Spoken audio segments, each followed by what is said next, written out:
بسم الله الرحمن الرحیم. بیننده عزیز، پدیده در جامعه ظهور کرده است که آن عبارت از کافر خواندن مسلمان ها که برای شما بعضی صداهای این به اصطلاح علامه ها رو پیشکش میکنیم و آشکار و واضح به یگان بزدلی به یگان منافقی حکمی اشعری ماتریدی را مرتدین بیان میکنه. مرتد است. تمام تاجیکستان و نمیدونم افغانستان دنیا خیلی غو غو کنه. اشاعره و الماتریدی کفار جهمیه کفار مرتدین. مرتد باشد مرتد بعضش کفار است. اینها میگن که ما میترسیم از اشعری را کافر گفتن، ماتریدی را کافر گفتن، این استادشون قرضوی را کافر و زنده گفتن، حزبی ها را مشرک گفتن. اینا فکر میکنن که میترسیم. نه، اون جای ترسی نیست و این جنایت هم نیست. گفتیم و باز خواهیم گفت. این فکری ما است، عقیده ما است، دین ما است. در این درون تحلیل بیان کردن حقیقت چوج جهمی های زمانه هم هست. در نجم تیوی اگر من اینها رو نامش رو بگم، مثلا ادهم حیدرزاده است که این رو به نامش بسیاری ها نمیدانند، لیکن یک فر به حق بگویم میفهمید. یک فر به حق کوب کروله و بعد از این یک قوشکمان است. یک قوشکمان که خیلی ماشاءالله قوش تاجیکی دارد. آقای ابراهیم سید چی بلای سید نوریدین است، والله علم ابراهیم سید نوریدین. و این چنین عبدالله عاقل زاده که در نجم تیوی نیست ولی یکی از اشعری های سختی جهمی زندیق است. خب این پدیده خیلی خطرناک است. پدیده ای که یک مسلمانی که اسلام قبول دارد به الله تعالی عبادت میکند او را کافر خواندن فقط برای خاطر آن که به این شخص هم فکر نیست یا فکرهای او را قبول ندارد. این پدیده است که مسلمانان را علیه هم میشوراند، مسلمانان را به گروه تقسیم میکند، مسلمانان را به هم دشمن میکند، یعنی به خشونت و تحمل ناپذیری دعوت میکند که البته اسلام این چیزا 100% محکوم میکند. دوستان عزیز، همه که خبر دارید که نجم تیوی که ما در اون فعالیت داریم 3 سال است، تقریبا نزدیک به 800 نوار داریم. اونجا دعوت به توحید هم است، به عقیده هم است، اینجا مسائل فقهی هم است، هر چی هست. لیکن اینها برآمدن، اینایی که صداشون رو شنیدید برآمدن ما رو تهمت دارن، ما رو با لقب‌های بی‌زب مثلا فریاد میکنن، ما رو متهم به گویا که جهمی بدون نمیدونم چی بودم میکنن که البته قله بی‌انصافی است. یعنی اینقدر سعی، اینقدر تلاشی که در این 3 سال برادران نجمی کردن، یگان تو اونها رو این انسان به اعتبار نمیگیرد، همه اونها رو نادیده میگیرد که البته این یک خیلی گفتیم فقط برای خاطر اون که فکرش با ما یک نیست. بنابراین خواستیم که با استاد یک گفتگو کنیم در اطراف همین مسائلی که همین انسان ها به امروز در جامعه پنگ کرده شدن. اونم عبارت از تکفیری که ما در اطراف اینجا صحبت بکنیم، نه اینکه آنچه متعلق به کافرها هست، بلکه کفر خواندن مسلمان است. چون که کفر اصلی مثلا کفر انسان ملحد خدا ناباور، کفر مشرک، کفر اهل کتاب، اونها چیزی هستن که قرآن داره مسئله رو فیصله کرده است. اما اینجا مسئله مشکلی مسلمان رو کافر خواندن است که در نتیجه اون خیلی خون ریزی میشد، آبرو رو بردن میشه و انسان از چیزای مترتب میشه که انشاءالله در دوام صحبت با هم بیان میکنیم چیزا.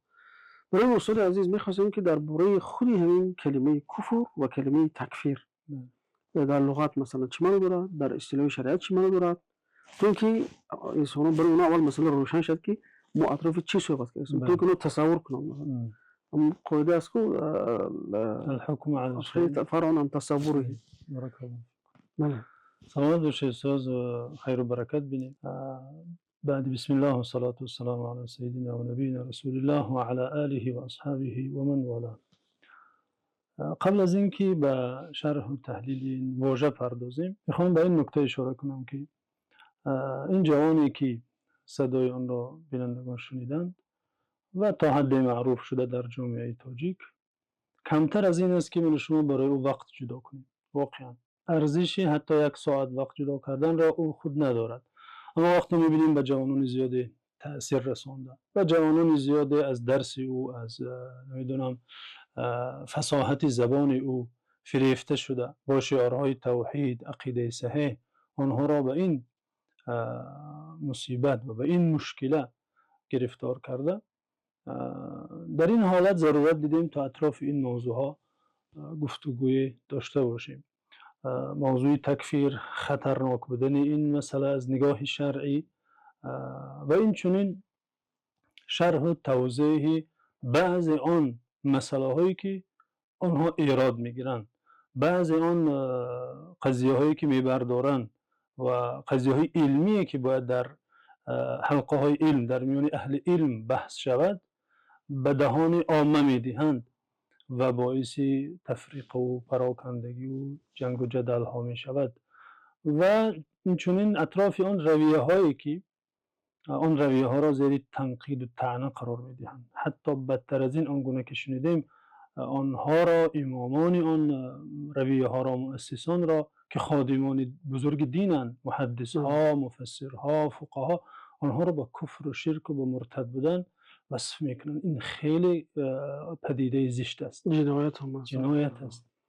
بنابراین معرفی این رویه ها و این امامان بزرگ ضرورت وقت شده که برای مردم بیان نماییم که مذهبی اشعری یعنی چی، مذهبی ماتوریدی یعنی چی، مذهبی اهل حدیث، مذهبی حنبلیان که اینها هم مذاهب اسلامی هستند. هر یک مسلک خود را داشت در تحلیل و شرح نصوص و دلیل های قرآن و سنت و هر یکی در اسلام در میدان خود با تخصص خود خدمت کرده و اینا همگی در طول تاریخ با هم دوست و برادر و همدل و همفکر بودند. در یک دایره بودند، در دایره اهل سنت و جماعت بودند.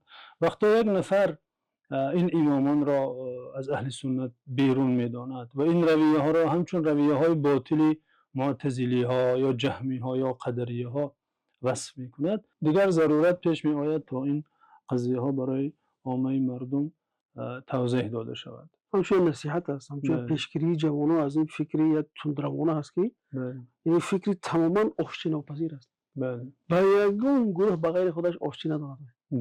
تمام انسان تک تک انسان رو فقط همین صحابه مونده است، خلاص دیگه تا از تابعین شروع میکنند دیگه این طرف تا خود همین علمای چی. واقعا ظهور چنین جوان‌ها یا چنین نمونه‌ها جای تعجب نیست، ولی جای تعجب این است که جوانان زیاده سخن او را باور کردند و این تهمت و این خیانت‌های علمی را همچون حقیقت‌های شرعی و درس صحیح پذیرفتند. واقعا در فتوای این نفر خلل‌های زیادی فقهی است. در درس‌های او در وقتا بها می‌دهد، یعنی یک مسئله شرعی را یا تاریخی را یا اعتقادی را واقعا از انصاف و از امانت علمی خیلی دور بیگانه است. جرأت دارد، عجیب جرأت ناجا، جرأت مذموم. یعنی دیروز برای مثال نوشته را فرستادن که در آن میگوید هر کس نماز را ترک کند کافر مرتد است و جهنمی است و این به اجماع صحابه و تابعین همه علمای اسلام است. تدلیس و تزویر و تحریف شریعت است، این دروغ محض است. درست که امام احمد حنبل آن هم در یک روایت تارک الصلات را کافر میگویند، ولی امام شافعی و امام مالک و امام ابو حنیفه او را فاسق میگویند، کافر نمیگویند. یعنی این گونه خلل‌های جدی در درس‌های او خیلی زیاد است. بنابراین ضرورت است تا اهل علم بر این شبهات، اینو من شبهه نام می‌دهم، آنگونه که رافضی ها، شیعه ها اطراف صحابگان شبهه می‌افکنند، آنگونه که ملحدان بیدین اطراف وجود خدا و صدق پیامبران و بر حق بودن قرآن شبهه می‌افکنند، ایده در داخل دایره مسلمانان و منسوب به مسلمانان اطراف مسئله های شرعی و دینی شبهه می‌افکنند و مردم را آواره می‌کنند، مردم را تفریقه می‌اندازند، با وجودی که همدستی، همدلی و محبت میان مسلمانان این از بزرگترین فرائض دین است که قرآن و سنت همیشه به این تأکید کرده.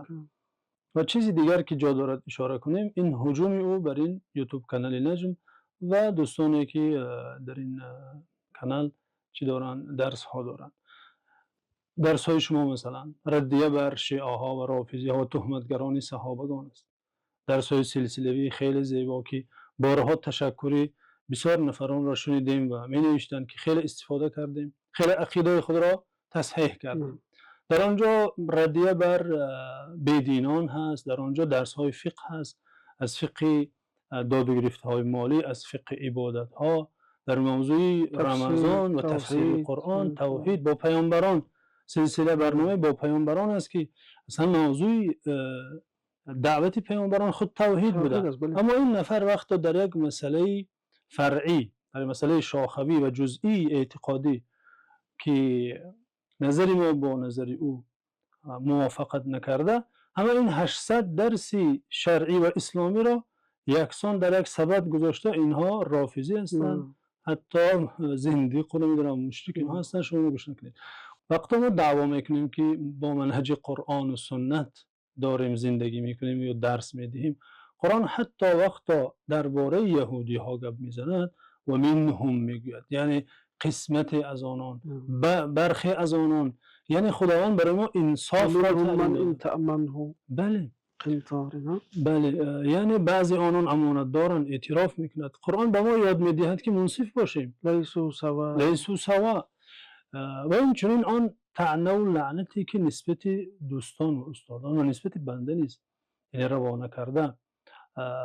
یکی از آداب قرآنی این است که شخص را با لقب مذمت صدا نکنید. ولا تلمزوا انفسکم ولا تنابزوا بالالقاب. در سوره حجرات خداوند این آداب یعنی بزرگ را به بندگانش تعلیم داده. با لقب ها یکدیگر را صدا نکنید. اما آنچه که دوستان شنیدن در این صدای او، هیچ لقب مذمت نمونده، هر یک را نام مانده به خودش. یعنی تا در اون سوره ویل لکلی که اکثر تاجیک‌ها شاید میدونن، ویل لکل همزه لمزه، وای بر حال کسی که در تفسیر ویل، تفسیرهای گوناگون از وادی در جهنم یا هلاکت، هلاک باد اون نفری که همز و لمز میکنه، یعنی مسخره میکنه. استاد میگه یک یعنی مشکلی روانی است اصلا. مشکلی روانی است. یعنی خود کودک کوچه میاد، یعنی خلقت شما رو ایراد میگیره. بله. یعنی که خلقت ما رو مثلا این خلاص یعنی کدوم مسلمان اون که الله تعالی انسان رو ساخته است، این میگه زیر ذره بین میبردش. واقعا این خیلی بی اخلاقی است.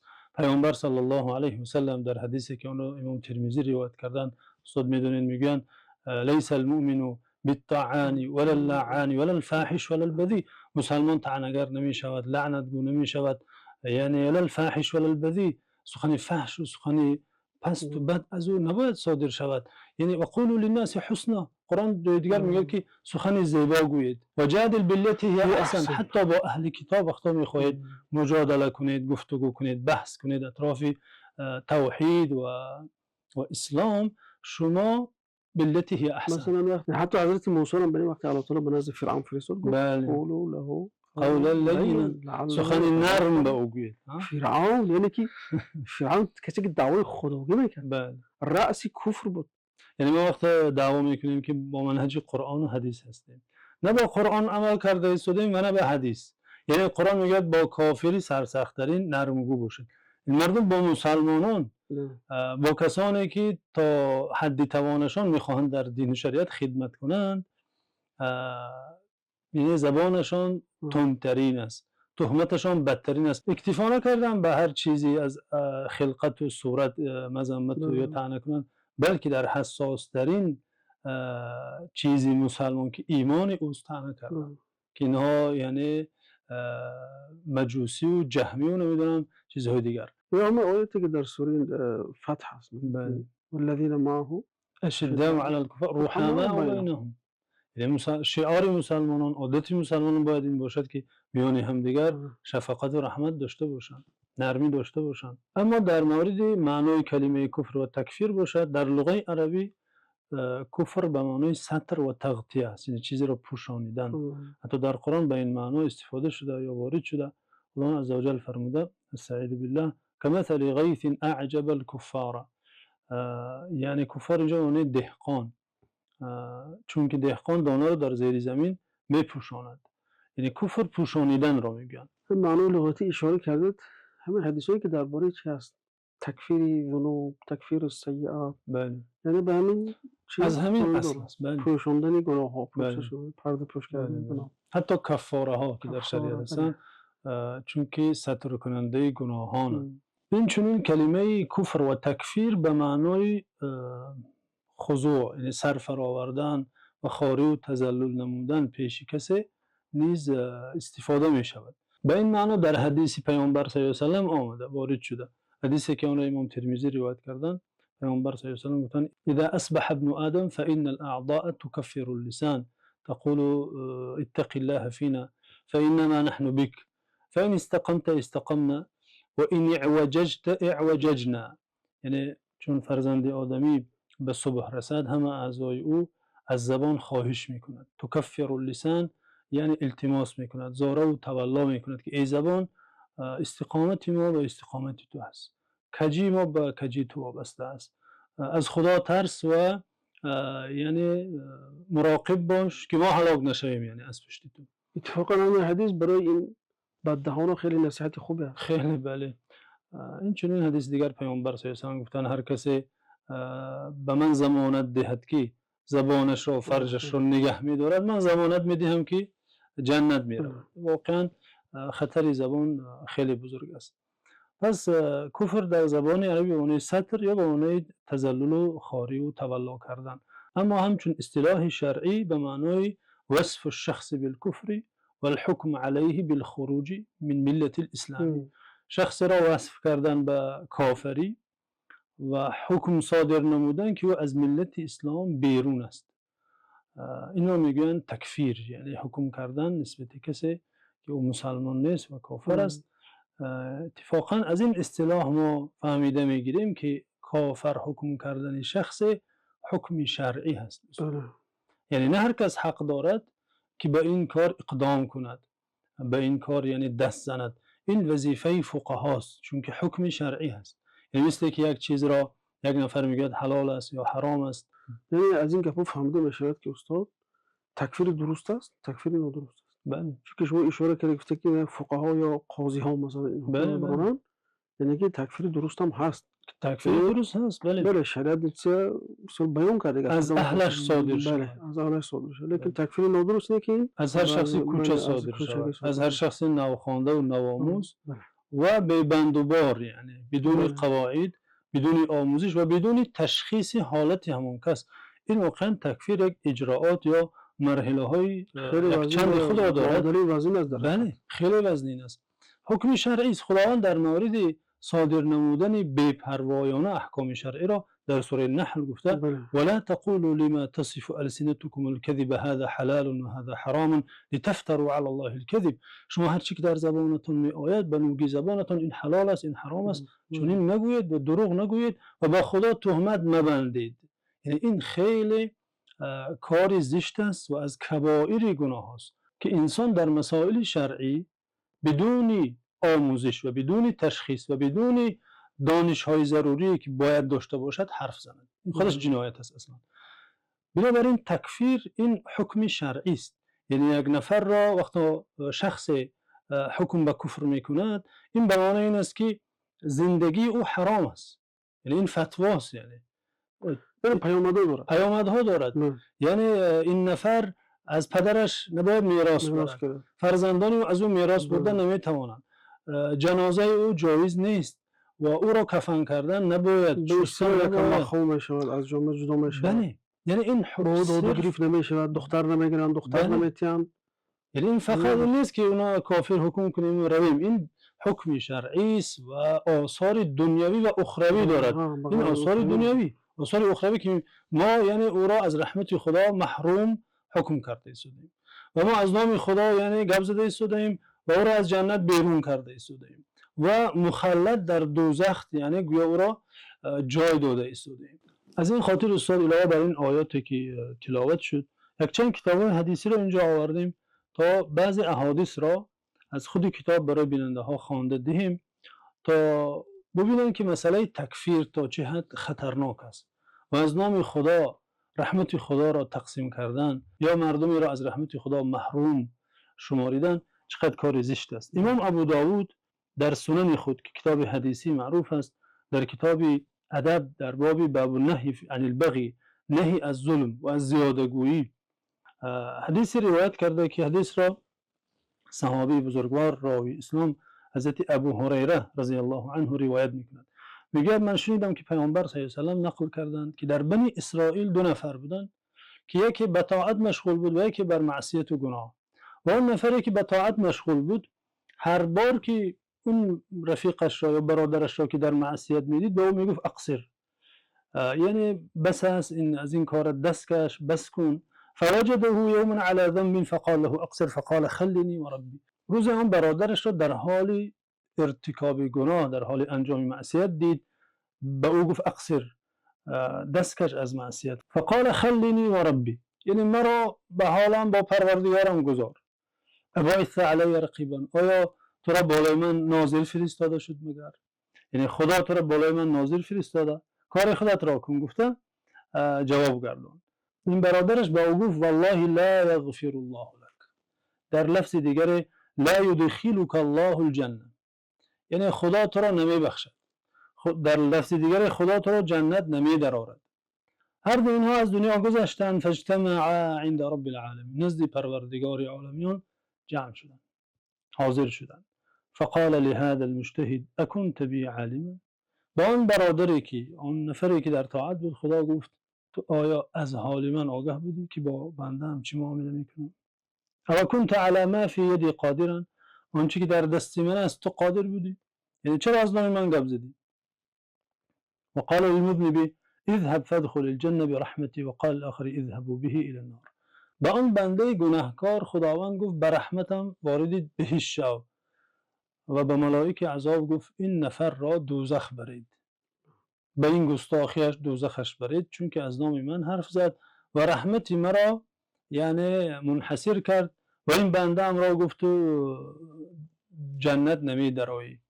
حضرت ابو هریره در پایان حدیث علاوه کرده گفتند قال ابو هریره رضی الله عنه والذی نفسی بیده، قسم به ذاتی که نفسم دست اوست، لتکلم بکلمه اوبقت دنیاه و آخرته.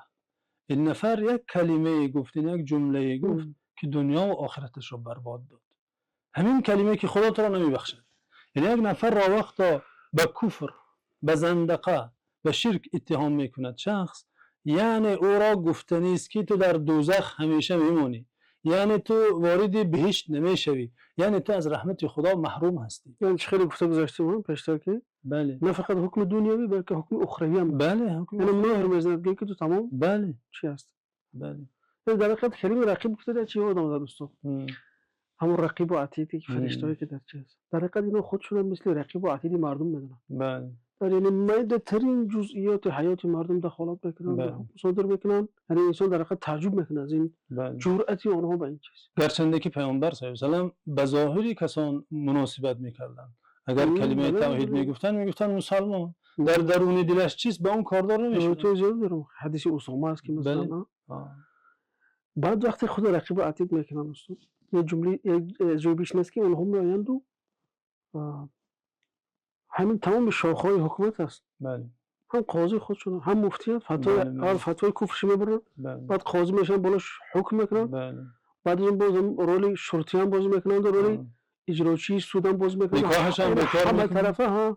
این خدای در یک وقت همین شاخه‌های چیز در بر بگیرن، حکم و حکومت که این در حقیقت جنایت است در حقیقت. بله. استاد به حدیث اسامه بن زید اشاره کردید، جا دارد که آن حدیث را از خودی صحیح مسلم برای بینندگان خوانیم تا بینندگان عزیز ما ببینند که روش پیامبر صلی الله علیه و سلم و روش صحابگان به این مسئله، این به مسئله تکفیر چگونه بود و هر مدعی را که مردم را نه تنها بلکه مجموعه به مجموعه تکفیر میکند، گروه مردم را کافر حکم میکنند. ببینیم مثلا امام مسلم در کتاب ایمان حدیث 96 روایت کرده، حضرت اسامه بن زید از خود نقل میکند که پیامبر صلی الله علیه و سلم ما را با جمع از یاران به یک سریه جنگ فرستادند. خب این تفصیلات زیاد دارد. شاهد قصه اینجا که اسامه میگوید فادرکت رجلا فقال لا اله الا الله فتعنته، من از آن نفرانی که با آنها می جنگیدم یک مرد را دریافتم. در روایت دیگر مفصل تر آمده که به یک کوه پناه برده، جای تنگ، و اونجا لا اله الا الله گفت. مرد لا اله الا الله گفت، اما اسامه او را یعنی به قتل رسانید.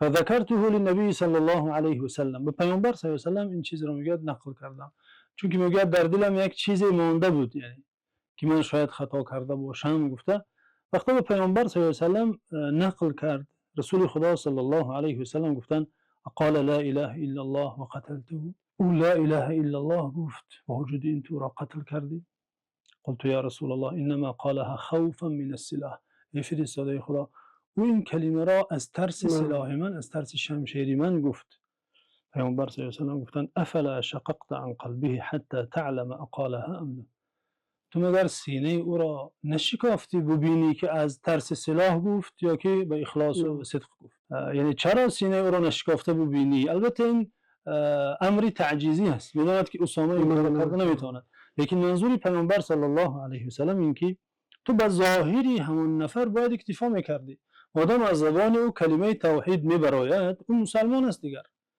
اینکه از ترس سلاح گفت یا از چیزی دیگر این کار خداست یعنی که داننده دل هاست در لفظ دیگر این حدیث جالب آمده پیامبر صلی الله علیه و سلم با اسامه گفت فكيف تصنع بلا اله الا الله اذا جاءت يوم القيامه تو چیکار میکنی و چگونه خواهی کرد وقتی این کلمه روز قیامت بیاید چی جواب میگویی بعضی لفظ به فکر مکرر اومده است ولی این هر روز تکرار کردن که ما میگه دیگه سه مراتب اینجا تکرار کردن که این کلمه روز آخرت بیاید تو پیش خدا چی جواب خواهی داد حضرت اسامه میگه چنان ناراحت شدم که تمنا کردم که امروز مسلمان بشم مسلمان بشم این حادثه از سر من نمیگذشت دستم به این اشتباه یعنی آلوده نبود کاش که امروز اکو مسلمان میشدم یعنی یک صحابی بزرگوار که در کارش تعویل هم دارد یعنی تعویل هم دارد که این نفر کافر بود می جنگید وقتی که زیری فشار قتل قرار گرفت یعنی احتمال که اسامه درست گوید از ترس گفته باشد لیکن با وجود همین پیامبر صلی الله علیه و آله او را مذمت کرد یا منافقان هم بریم استاد منافقایی که پیامبر اذیت دادن چی کردن پیامبر الله تعالی خبر داد لیکن اونها رو نکشتن هم به ظاهر معامله کرد بله یا سردارش هم ابن ابی هم مثلا خودشون بردن جنازه خوندن مثلا خب استاد اینجا بسیار خوب میشه دیگه اشاره به پیدایش همین فرقه کنیم شاید برای بسیار شاید میگن که از کجا پیدا شد کی سر شد که مسلمانان از دیگرشون تکفیر کردن شروع کردن تاریخ نظر که البته همین تاریخ پیدایش خوارج با ربط دارد با همین جنگ صفین که بین حضرت علی بن ابی طالب رضی الله عنه و از اون طرف معاویه بن ابی سفیان رضی الله عنه داشته باشه خب وقتی که این چیز با خود پیوست و وقتی اهل شام در سری نیزهای خود قرآن گذاشتند و طلبی مثل احتکام با قرآن کردند علی بن ابی طالب گفتند گوش نکنید باید هجوم کنید لیکن یک گروه گفتند باید گوش کنید اونها قرآن رو برداشتند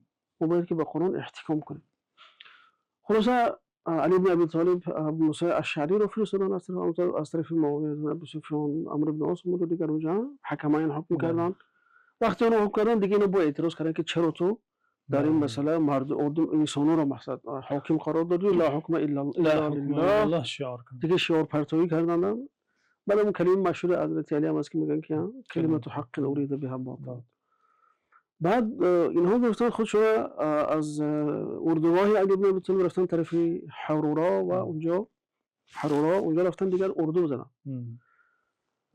علی بن ابی طالب حکیم امت هم مثلا صحابی بزرگ پیامبر داماد پیامبر شوهر فاطمه و عبدالله بن عباس فرستادن برای اینکه با اونها مناظره کنن عبدالله بن عباس هم رفتن و یک در حقیقت اونها در وصفشون در حدیث اومده است که پیامبر صلی الله علیه و سلم میگن که یحقر احدکم صلاته الی صلاته و صیامکم الی صیامه بعد گفتن که یقرؤون القرآن ولا یجاوز حناجرهم یعنی در حقیقت این چیز در نقطه عجیب است که یک صفتی اینها در حقیقت وصفشون است که گفتن قرآن بدارد از حنجره اونا بالا نمیره علما تفسیر کردن گفتن که اونا ثوابش نمیگیرن بعضی گفتن که اینا فهمش ندارن قرآن رو درک نمیکنن اینا گفتن عملاشون برداشته نمیشه پیش الله تعالی و ابن عباس وقتی رفتن دیدن که نماز میخونن و قرآن خونی دارن میگن خودی که یک آروخانه باشه دیگه خانه زنبور باشه به صدا و گفتن برای شما همه قرآن به دلیل میارم که ما یعنی که علی بن ابی طالب برحق است گفتن چی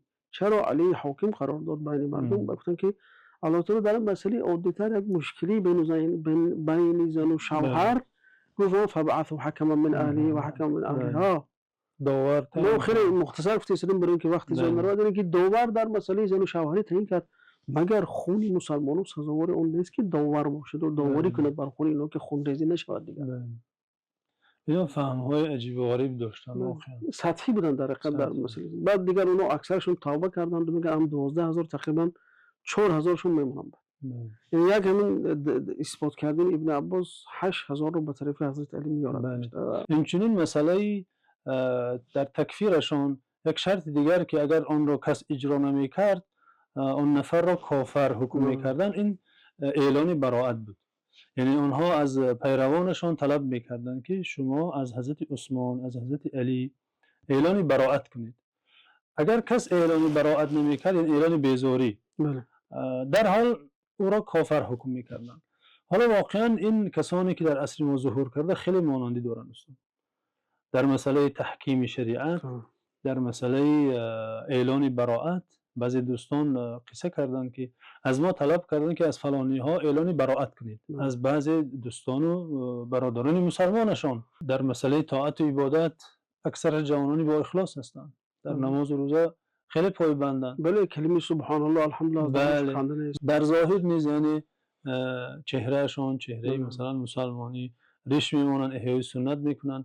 این چیزها البته ستودنی است، ولی باید هر جوان داند که در عبادت کوشش کردن و احیا کردن این چیزهای شکلی کافی نیست، باید فهمی درستی شریعت نیست در انسان باشد.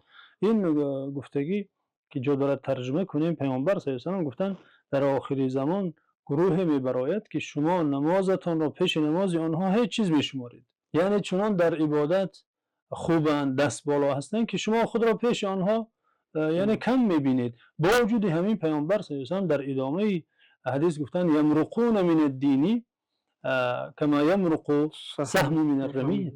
یعنی از دین چنان خارج میشوند که آنگونه که تیر از آن یعنی چیز صید خارج میشود. استاد ببینید با وجود همین که در این حدیث کلمه از دین میبرایند آمده در وصف خوارج البته، ولی اکثر صحابگان، اکثر تابعین اینها رو کافر نمیگفتند، یعنی تعویل کردن میگفتند. اینها تعویل کردن و از کافر گفتن این طایفه خیلی سرسخت و خیلی تندرو که شمشیر کشیدن علیه صحابگان. حتی همین قاتل حضرت علی را استاد فقها محدثین کافر نمیگویند. شخصی که خارجی بود، از این رویه خوارج بود. حضرت علی یعنی بهترین شخص دوران را، بهترین شخص آن عصر را به قتل رسانید، همون قاتل را فقها و محدثین کافر حکم نکردند.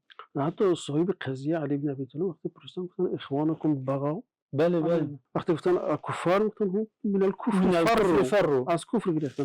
لیکن استاد جالب است اینجا میگه من یک چیز همین در کلمه یمرقون من الدین در بعض تفسیر اومده است که اونو فهم ندارن، همین چی میخونن نمیفهمن. برامون از همون حنجره نمیگذره گفتنشون برای همین است. میگن که وقتی که این طور شد میگن اونو خانه ها عکس قرآن دادن، عکس مجرای قرآن رفتن، چیزی که قرآن حرام کرد حلال کرد. یعنی خون ناحق ریزوندن، رهزنی کردن، آدم کشی کردن و از آن مشکلی است که خونشون به دست اصحاب پیامبر، یعنی که خون ریزی رو از اصحاب پیامبر شروع کرد. این حادثه یاد آمد استاد که عبدالله ابن خباب بن الارت را با همسرش در عراق می‌گذشت. همسرش حامله دار بود، او را کشتند.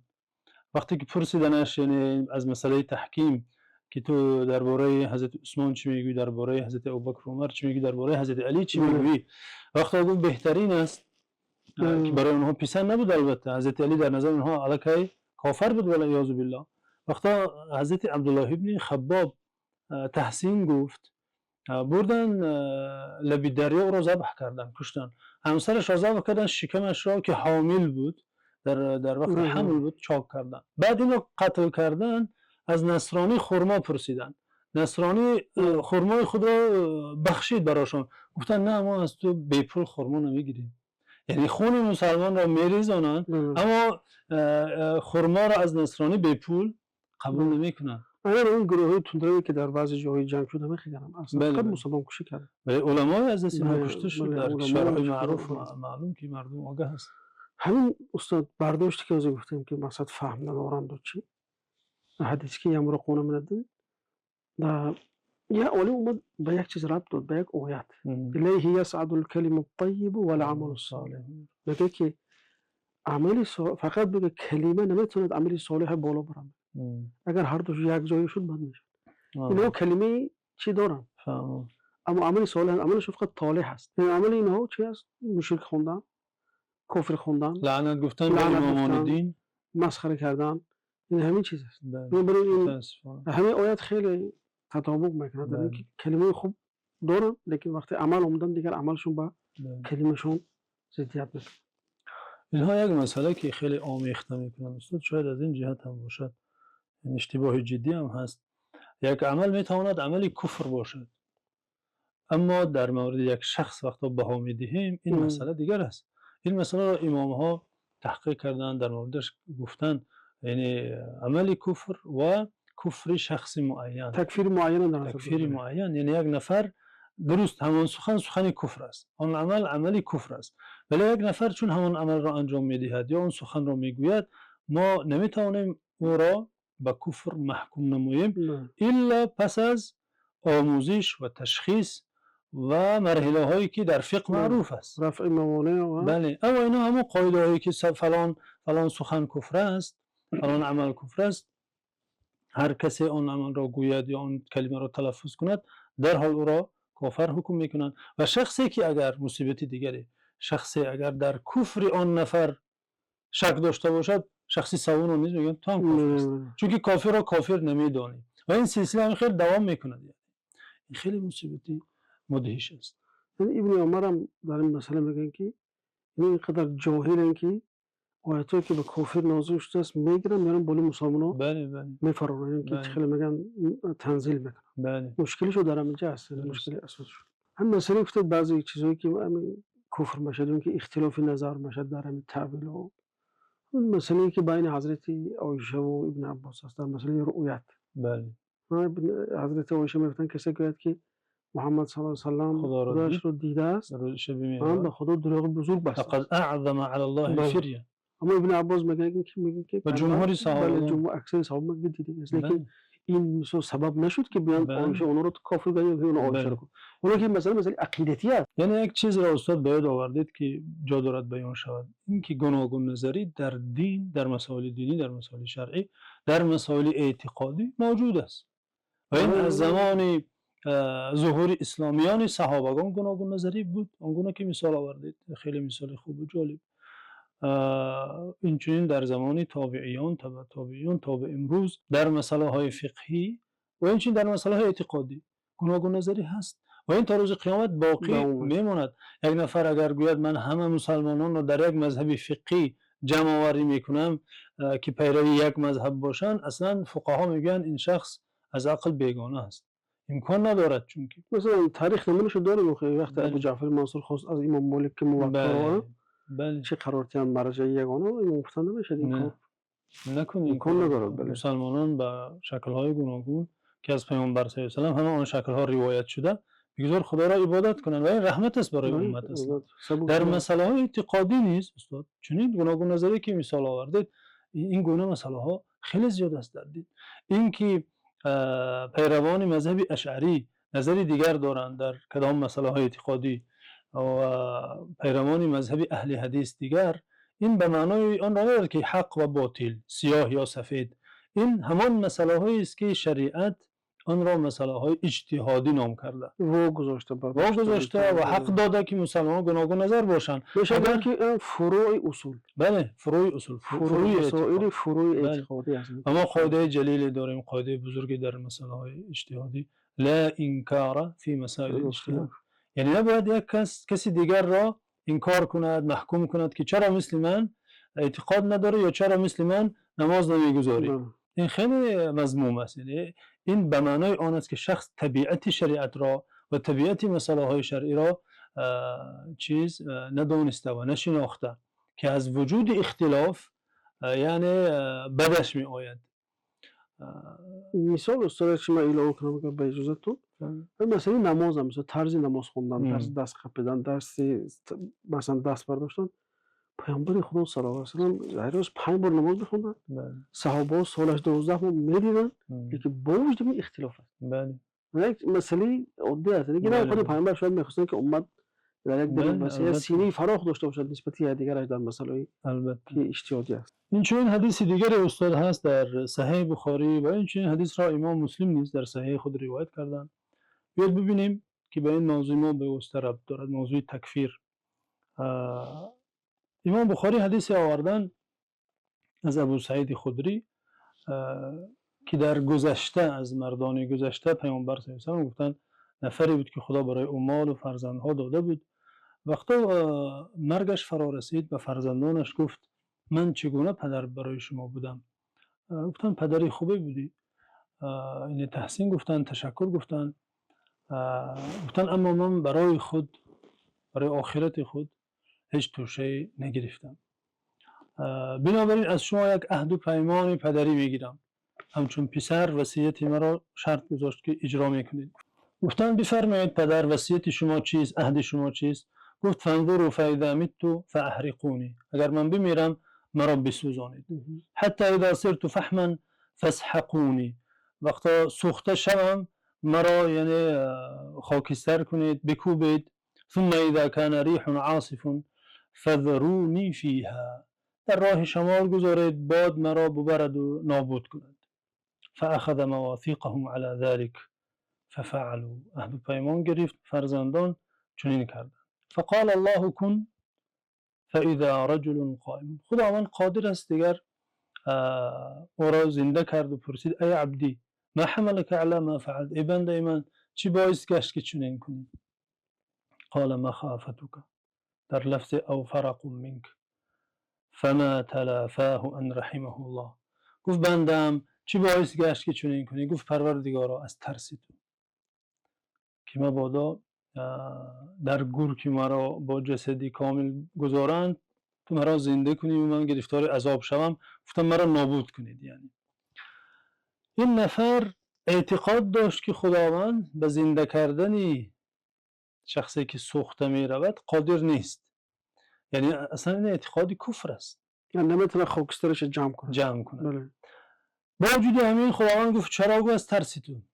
خداوند رحمتش کرد. اینقدر رحمت خداوند وسیع است. استاد آنگونه که میدانیم این حدیث در صحیح بخاری آمده و در صحیح مسلم هم. یعنی به اصطلاح حدیث شناسی حدیث متفق علیه است، از نوع صحیح ترین احادیث پیامبر صلی الله علیه و سلم. و این حادثه را نقل میکند از امتان قبلی. شیخ الاسلام ابن تیمیه، این عالم ذوفنون اسلام، در فتاوای خود سخنی زیبایی دارند. این حدیث را از نگاه اعتقادی شرح میکنند، این چون به علمایی که در مسائل دینی و شرعی اجتهاد میکنند و خطا میکنند مبادا آنها را عذر میدهند. و اون وقت ابن تیمیه رو گفت ذوفنون، من در یاد آمد که در انسان حقیقت آیت است، آیت الله العظمی، خیلی انسانی که در حقیقت در همه نمود علمی شرعی دستی دراز دارد. ماشاءالله الله تعالی خدمت زیادم کرده است و میگه اقوال ابن تیمیه رو آوردن ما هم اینجا بیجان است. بله. چون که اون قوم بسیارتر اعتماد به اقوال شیخ الاسلام میکنن، لیکن شیخ الاسلام کج میفهمن. کاش سخنان این بزرگوار را خوانند. متاسفانه. بله، کاش با این بزرگوار درست آشنا شوند که خود را منسوب به این مکتب میدانند. حالا پس از این سخنانی رو در مورد تکفیر ذکر میکنیم و بینندگان خواهند دید که شیخ الاسلام در مسئله تکفیر چقدر احتیاطکارند. امام اینجا میگن در پایان این حدیث فهذا رجل شک فی قدرت الله و فی اعادته، این مرد در قدرت خدا شک دارد، بل اعتقد انه لا یعاد، بل اعتقاد دارد که دوباره زنده نمیشود، خدا دوباره او را زنده نمیگرداند. و هذا کفر باتفاق المسلمین، این کفر است به اتفاق همه مسلمانان. ولكن كان جاهلا لا يعلم ذلك، ولی از بس که جاهل بود وكان مؤمنا يخاف الله ان يعاقبه فغفر له بذلك، اما ترس خدا داشت که مبادا خدا مرا عقاب نکند، خودش را به اعتقاد خودش نابود کرد، از بین برد.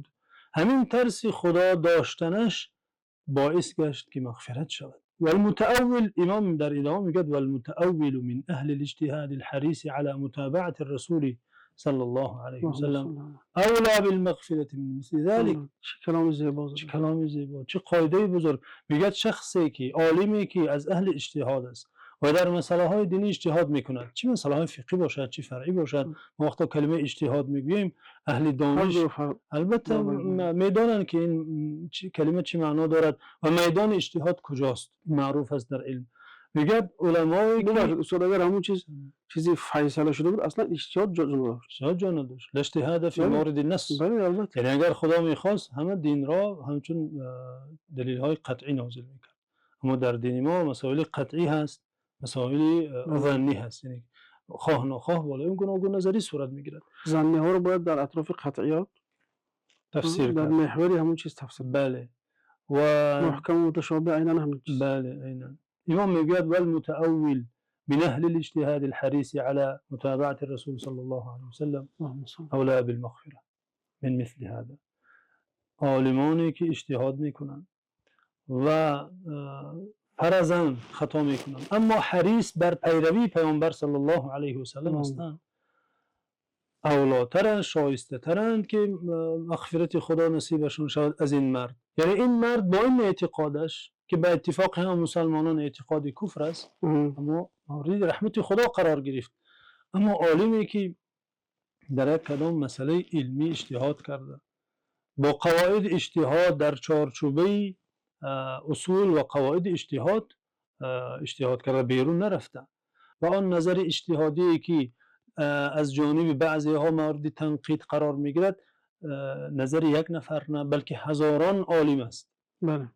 میگه اینها بهترن، شایسته ترند که معذور باشند. پس نباید مجتهدها را در مسائل هایی که اجتهاد کردن هجوم کرد، آنها را به خطا و به بدعتکاری محکوم کرد. این بیگانگی از علم شرعی و ندانستن طبیعت مسائل دینی است. استاد واقعا مثلا ما حدیثی که اینجا اشاره شد درباره اون شخصی که برادرش گفت که لا یغفر الله لك، خدا نمیبخشه یا جنت نمیداره. و این حدیث اخیری که اشاره کردن که حضور که بعد از اینکه من وفات کردم مرا سوزوندن خاک سر من گرفت، خیلی شباهت دارد که بزرگی و رحمت و مهربانی الله تعالی نشون میده که فقط نقطه آخر و امضای بهشت و دوزخ در نزد الله تعالی.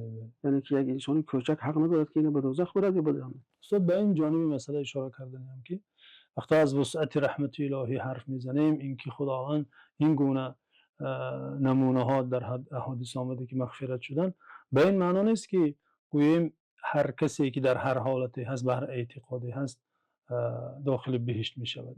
آنگونه که از بعضی نفران دیده می شود وقتی یک غیر مسلمان حتی از دنیا گذرد می نویسند که جایش جنت باشد مثلا یا خدا رحمتش کند. وقتی نفر با نص قرآن کافر است، یهود و نصارا و شخصانی که به این ارکان ایمان یعنی ایمان ندارند به یکی از این ارکان یا اینکه البته باید در کفر او شک نداشته باشیم، چون که قرآن آنها را کافر گفته، مثل یهودیان و نصارا مثلا و مجوس و غیره که قرآن آنها را به نص قاطع و آیات واضح کافر گفته و گفته هر کافر از جنت محروم است و رحمت من نصیب آنها نمی گردد.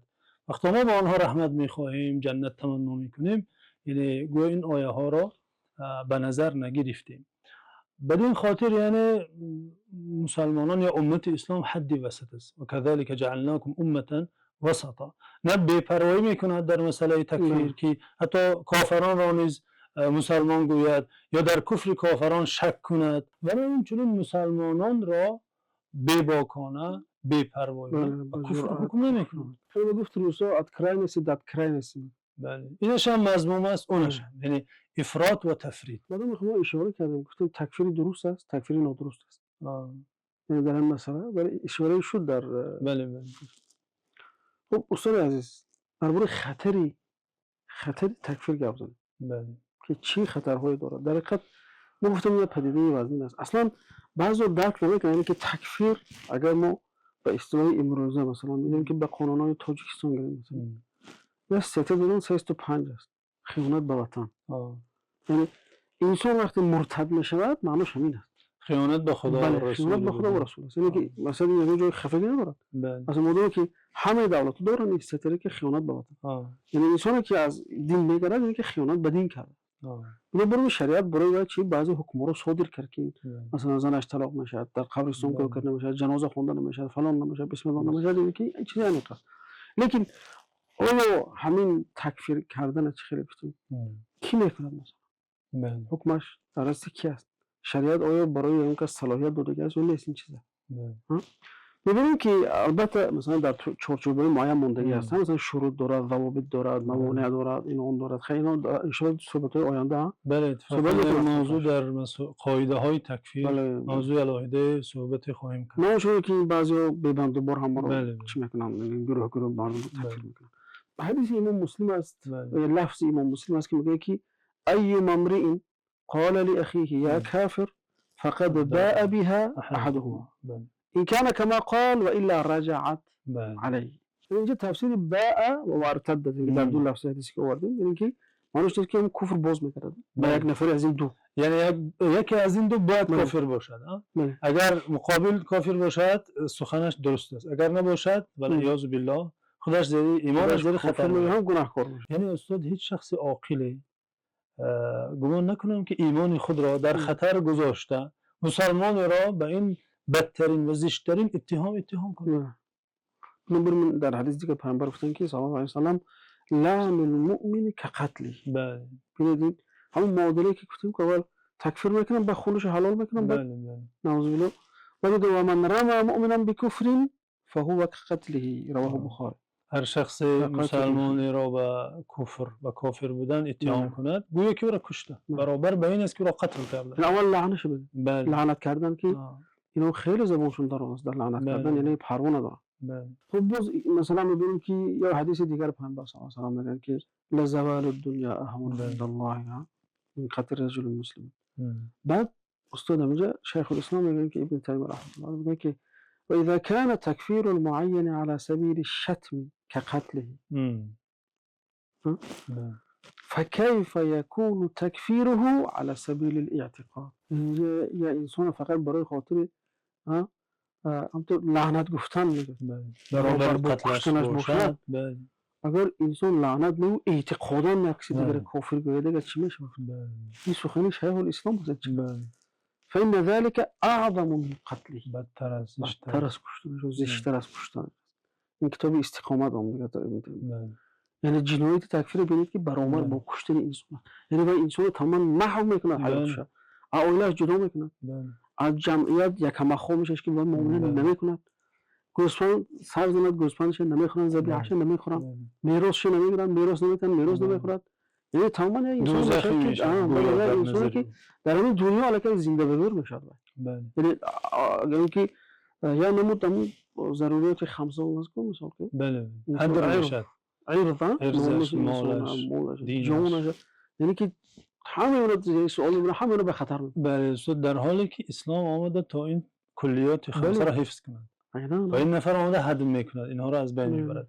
اینجا جا دارد روایتی از امام حافظ محدث دنیا ابن عساکر که در کتاب خود تبیین کذب المفتری آورده و اینچون امام ابن حجر نیز در مطالب العالیه این روایت را آورده استاد.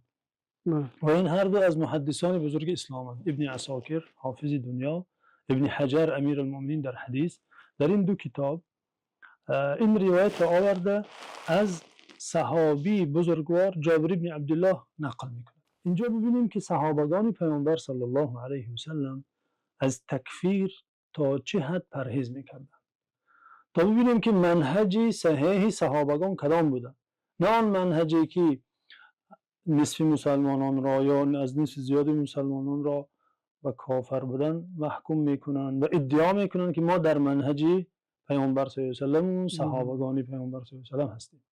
اینجا ببینیم که امام حافظ ابن عساکر و ابن حجر از حضرت ابو سفیان رضی الله عنه آورده که اتینا جابر بن عبدالله، و نزد جابر بن عبدالله آمده و کان مجاورا بمکه، در مکه بود، و کان نازلا فی بنی فهر، یعنی در این محله بنی فهر مهمان شده بود.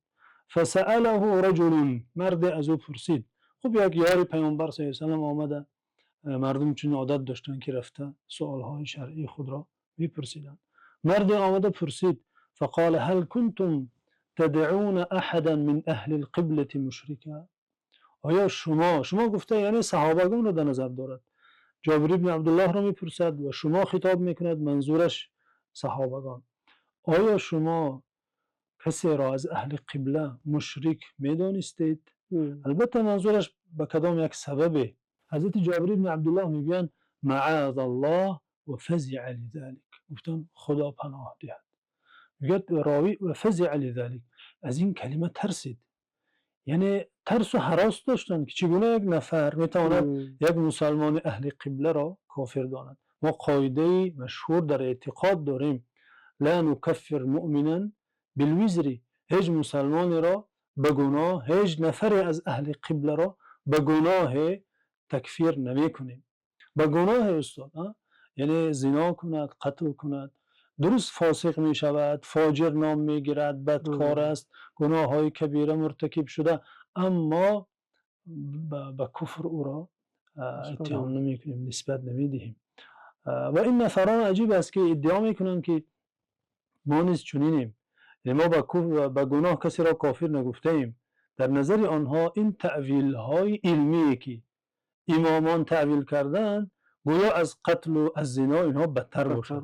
یعنی وقتی شریعت به این گناه های کبیره اجازه نداده کسی کافر محکوم شود، چگونه یک تعویلی که مسئله های علمی که علما روی آن گوناگون نظر بودن بیانشان بحث و مناظره ها میشد با کمال احترام، امروز یک نفر آمده میگه که شما که به این نظر نیستید به نظر دیگر هستید پس شما کافر، والعیاذ بالله. اینجا استاد امام ابن عساکر در زیر این روایت یک گفته زیبا از خودشان علاوه میکنن.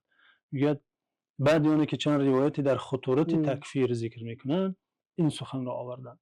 فهذه الاخبار تمنع من تکفیر المسلمین فمن اقدم على التکفیر فقد عصى سید المرسلین. این خبرها، این روایت هایی که برای شما آوردن میگه از تکفیر مسلمانان منع میکنن.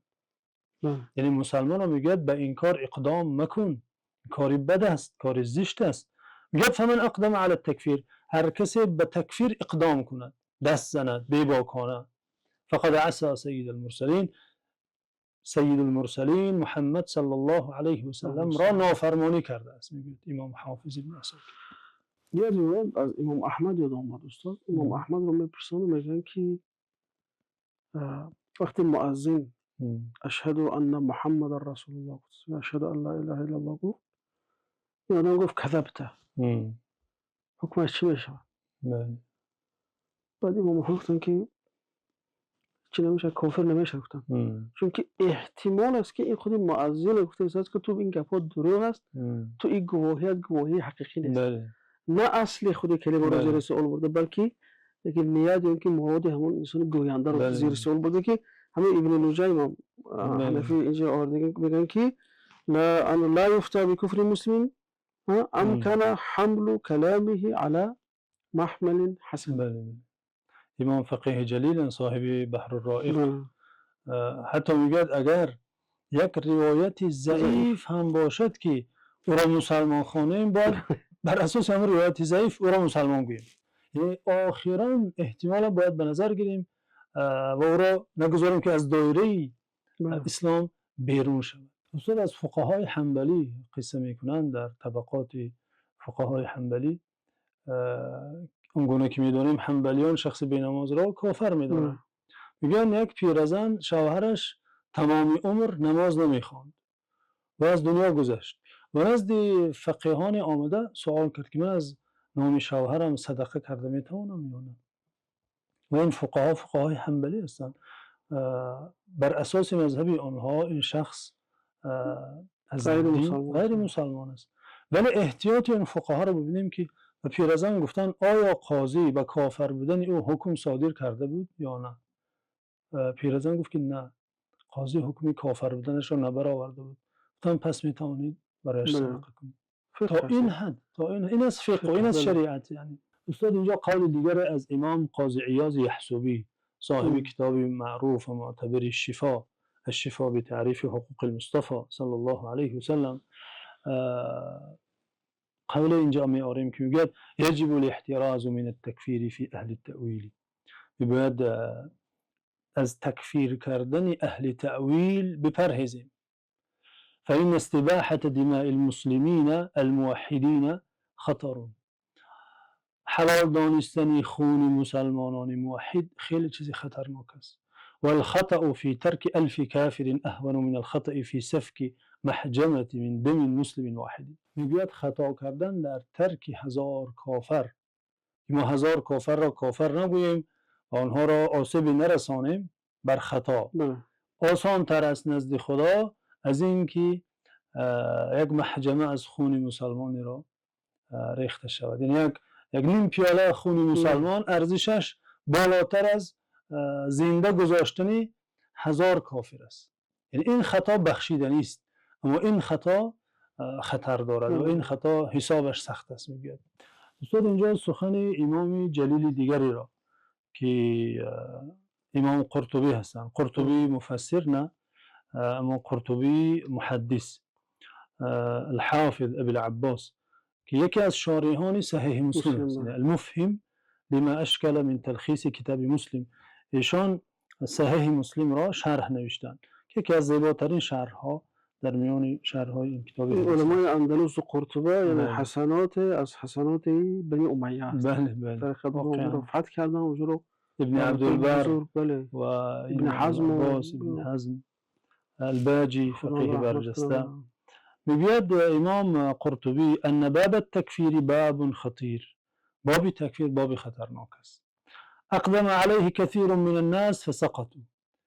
بسیار کسان به این در اقدام کردند، به این میدان در آمدند، فسقطوا افتیدند، هلاک شدند. و توقف فیه الفحول فسلموا. عالمانی برجسته متوقف شدند، اقدام نکردند، ترسیدند، از مرز نگذشتند، فسلموا، در سلامت ماندند. ولا نعدل بالسلامة شیئا. و سلامت را به هیچ چیزی برابر نمیدانیم. این اون گونه که گفتیم حکمت است. علم با حکمت وقتا یک جا شود چنین می شود. اما علم اگر از حکمت عاری باشد، علم با حکمت جامعه ساز بشه، علم با حکمت تحمل پذیر بشه، علم با حکمت دور از تندگرایی بشه، دور از که زیر پا کردن حقوق اون کس بشه. بله بله. علم با حکمت استاد کوشش میکند آن دعوتگر، آن دانشمند هر قدر دایره مسلمانان را زیادتر کند و مردم را بیشتر مسلمان حسابد. اما علمی که زیان آور است، علمی که از حکمت عاری است، هر قدر مسلمانان را کمتر میکند و بجز خود و گروه اندکی خود همه را دیگر کافر و مشرک و زندیق میداند. والعیاذ بالله. اینچنین از شیخ الاسلام ابن تیمیه عباره زیبای دیگر است در این موضوع. استاد میگوید ان السلف اخطأ كثير منهم في كثير من هذه المسائل. سلف صالح خیلی در این گونه مسئله ها اختلاف کردن، گوناگون نظر بودن.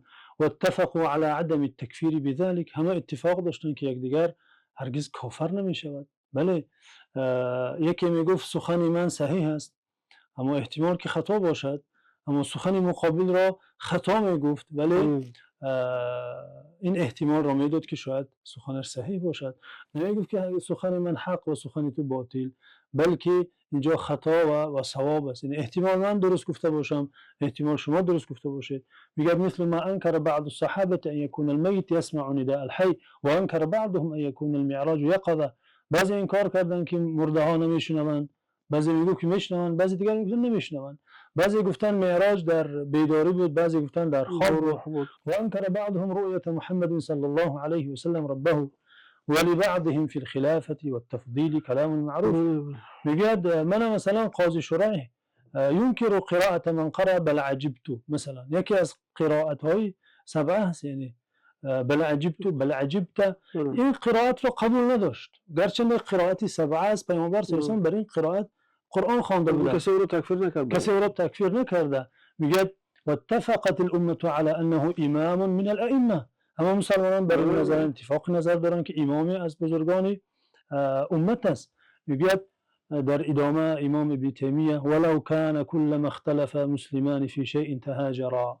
لم يبق بين المسلمين عصمة ولا أخوة. اگر هر بار که دو مسلمان گوناگون نظر شود با یکدیگر قهری شوند جنگ کنند بین مسلمانان نه برادری میماند نه احترام و نه عصمت میماند. حوزه ایاز گفتن که الالفت احدى فرائض الدین و ارکان الشریعه. بله. و میگه که اینجا الفت و سرجمعی مسلمانان رو میگه که فریضه دینی هست.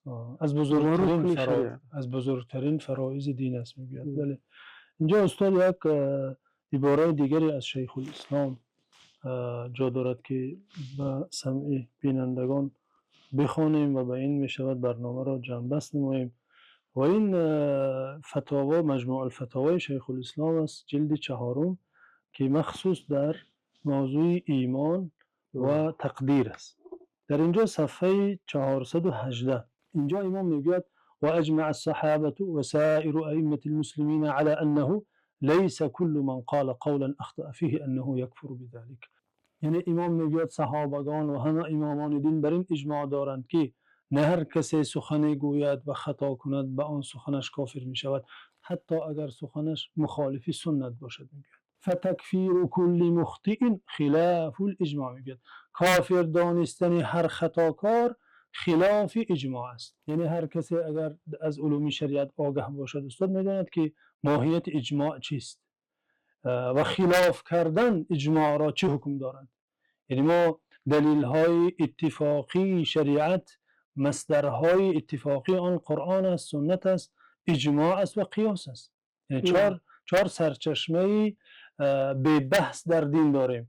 یکیش اجماع است. این نفر وقتا هر خطاکاری را به کفر نسبت میدهد اجماع را خلاف کرده، درک نمیکند.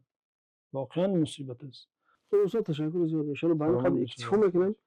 لکه پیش از تمام کردن یک داستانی که کوتاه است از امام ابو حنیفه با همین تکفیرهای زمان خودش. یعنی اون زمان مثلا می آمدن تکفیرها هجوم میکردن در یک شهر میگر اومدن راهزنی میکردن آدم میکشتن مالاشون میگرفتن چون اونا حلال میدادن چیزا. بعد وقتی بر کوفه در اومدن دیدن که امام ابو حنیفه رحمت الله علیه با شاگردای خودشون نشستن. اومدن بالا سرشون شمشیر. امام در حقیقت به زیرکی یعنی که کم نظیر امام ابو حنیفه. بعد اومدن شما کی هستید؟ اگر مسلمان کنن میکشن چون که طبق عقیده اون کافر است. گفتن که ما گفتن مستجیر هستیم. وقتی که مستجیر هستیم تو اونا اینا گفتن که فکرشون خیلی سطحی است. پناهجو هستیم. ما پناهنده هستیم، پناه میجویم به شما. فکر که سطحی بود، همون چیزی که میخوندن نمیگذشت. گرفت قرآن گرفت میگن در دست خدای بعد هم آیه و این احد من المشرکین استجارک فاجره حتی اسمع. یعنی به این آیات قناعتمند شدن چون که آیات میگه اگر نفر از مشرک ها و شما پناه جوید و پناه بپرسد او را پناه دهید تا قرآن را شنود و دعوت را شنود. جالبه که میگه در قصه جو چند نفر بودن در حلقه. بله. میگن اون خوارجان بودن اونا را یک حلقه گرفتن اون سبب مراهزانه خوارج یا تکفیری. یعنی دوستان رو دویا گرفتن. بعد آیات دومش میگه که حتی اسمع کلام الله قرآن خونده رفتن تا که این مستجیرا قرآن شدن و تا اینکه ثم ابلغهم مأمنه تا همون جای خونش برماست. یعنی حمایتشان کردن. تا هر یک چی میگن یک تا خونش برده موندن. بعد امام خلاص شدن به زیرکی و هم شاگردای خودشون خونش از اون ببین که انسانای تکفیری خلاص کرد. و خرسان که ما با قرآن عمل کردیم. بله. بعضی فهم‌ها خندان فهم غلط در قدم است. خب بیننده عزیز ان شاء الله تا حلقه آینده ان شاء الله ما درباره ضوابط تکفیر درباره موانع تکفیر ان شاء الله صحبت خواهیم کرد.